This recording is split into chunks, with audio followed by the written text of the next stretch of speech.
Dios le bendiga, amado hermano en Cristo. Mi nombre es Potombo Evalo. Hoy me corresponde traerle una pequeña reflexión sobre el capítulo 2 de la segunda epístola de Pablo a los tesalonicenses. Le puse por título a este capítulo: El anticristo para los incrédulos, más la salvación para los que han creído en Dios. El anticristo para los incrédulos, más la salvación para los que han creído en Dios, en Cristo Jesús. Desde el versículo 1 hasta el versículo 12 nos habla acerca de la manifestación del hombre del pecado. ¿Cómo se manifestará? ¿Cuándo se manifestará? ¿O qué eventos debe suceder antes que él se manifiesta? Y desde el versículo 13 a 17, Pablo le habla a los cristianos de Tesalónica que para ellos Dios ha determinación, salvación para ellos, y que deben mantenerse firme en la palabra de Dios. Vamos a ver rápidamente la primera parte de este bosquejo. Es muy largo esa primera parte. Vamos a leer algunos versículos. Vamos a empezar por el versículo 1. Dice así: pero con respecto a la venida de nuestro Señor Jesucristo y nuestra reunión con Él, os rogamos, hermano, que no os dejéis mover fácilmente de vuestro modo de pensar, ni os conturbéis, ni por espíritu, ni por palabra, ni por carta, como si fuera nuestra, en el sentido de que el día del Señor está cerca. Nadie os engañe en ninguna manera, porque no vendrá sin que antes venga la apostasía y se manifieste el hombre de pecados, el hijo de perdición.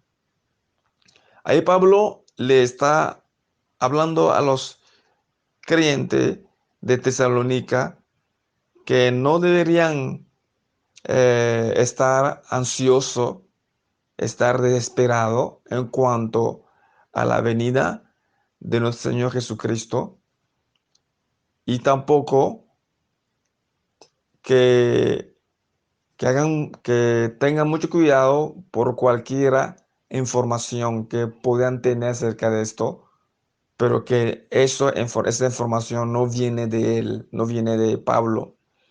Aquí sabemos que en la primera carta de Tesalonicense, Pablo ya había hablado acerca del arrebatamiento de la iglesia, había hablado acerca de la venida del Señor, y los creyentes de Tesalonicense ya dejaron de hacer otras cosas del Señor, solamente esperando el arrebatamiento, porque con Pablo, la forma que Pablo presentó, ellos pensaban que eso ocurriría ya pronto. Entonces ellos dejaron de hacer otras cosas que es necesario hacer en el Señor, esperando el arrebatamiento. Y aquí Pablo escribe esa segunda carta y le aclara acerca de esto. Y aquí Pablo habla de la segunda venida del Señor. Y sabemos que una cosa es el arrebatamiento y otra cosa es la segunda venida del Señor. De eso Pablo está hablando en este capítulo. Y Pablo le dice a ellos que antes que suceda eso, antes que suceda la segunda venida del Señor, debe ocurrir dos cosas. Primeramente, debe haber la apostasía, y segundo, debe manifestarse el hombre del pecado, aquí el anticristo. Entonces Pablo aquí le está haciendo entender a los cristianos de Tesalónica que es verdad que uno tiene que estar preparados para el Señor, pero no para no hacer nada, no para estar sin hacer nada, pensando que ya viene mañana, sino estar ocupado a la vez preparando para la venida del Señor. Vamos a seguir leyendo versículo 4 en adelante. Dice así, el cual se opone y se levanta contra todo lo que se llama Dios y es objeto de culto, tanto que se sienta en el templo de Dios como Dios, haciéndose pasar por Dios. Ahí Pablo le da señales que mostraría que el Señor ya viene. O sea, la segunda venida del Señor ya está a la puerta. Entonces, Pablo les dice a ellos, cuando ven eso, que se siente en el templo y se hace llamar por Dios, y eso todavía no ha ocurrido todavía, no ha ocurrido todavía. Entonces, Pablo está preparando el corazón de los tesalonicenses para que no dejen hacer otras cosas que son importantes en el servicio del Señor, esperan solamente la venida del Señor. Y a la vez, Pablo le aclara algo entre el arrebatamiento y la venida del Señor. Seguimos leyendo. ¿No os acordáis que cuando yo estaba todavía con vosotros os decía esto? Y ahora vosotros sabéis lo que lo detiene, a fin de que a su debido tiempo se manifieste. Pablo le dice, ustedes saben lo que detiene al hombre inicuo, al anticristo, lo que le detiene para que se manifieste. Ustedes saben lo que le detiene. Y sabemos que lo que le detiene es la iglesia y el Espíritu Santo de Dios. Mientras que la iglesia esté en la tierra, no se va a manifestarse el hombre de pecado. Por eso que yo puse por título esa primera parte de ese bosquejo, el anticristo para los incrédulos. El anticristo es para los incrédulos, no para los que han creído en Cristo Jesús. Seguimos leyendo.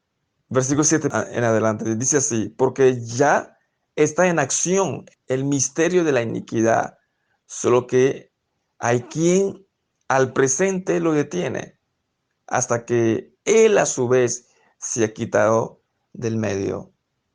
Pablo sigue diciendo que el misterio de iniquidad está en acción. O sea, pero hay alguien que detiene a que se manifieste. ¿Quién?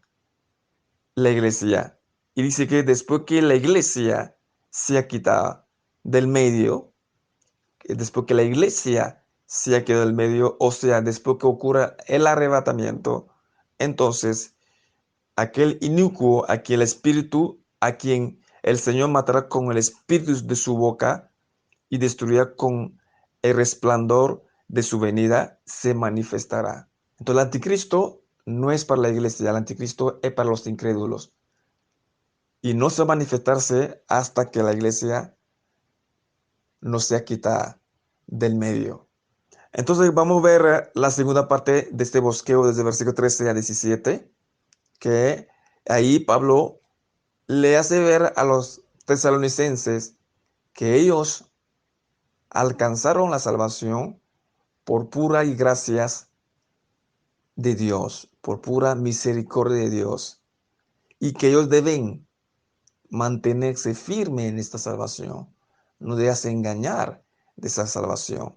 Vamos a verlo desde el versículo 13. Dice así, pero nosotros debemos dar siempre gracias a Dios respecto a vosotros, hermanos amados por el Señor, de que Dios os haya escogido desde el principio para salvación, mediante la santificación por el Espíritu y la fe en la verdad.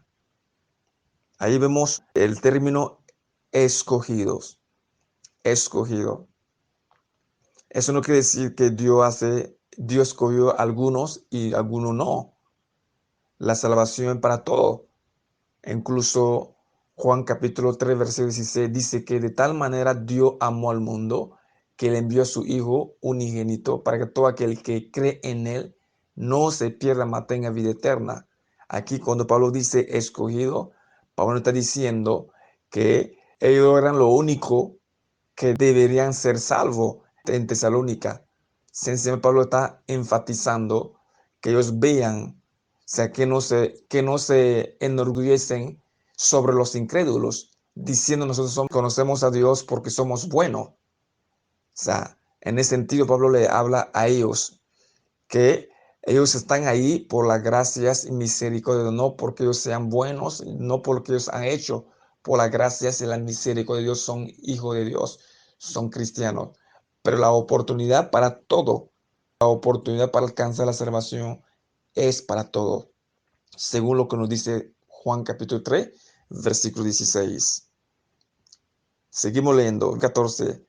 A lo cual os llamó mediante nuestro evangelio para alcanzar la gloria de nuestro Señor Jesucristo.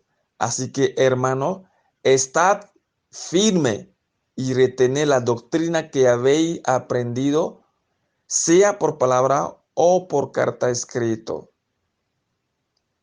Pablo le dice, vosotros fueron salvos por la obra de nuestro Señor Jesucristo, pero deben estar firmes en la doctrina bíblica, firme en la fe que tenéis en el Señor, firme en el Señor, para que el enemigo no vaya a desviar de la verdad.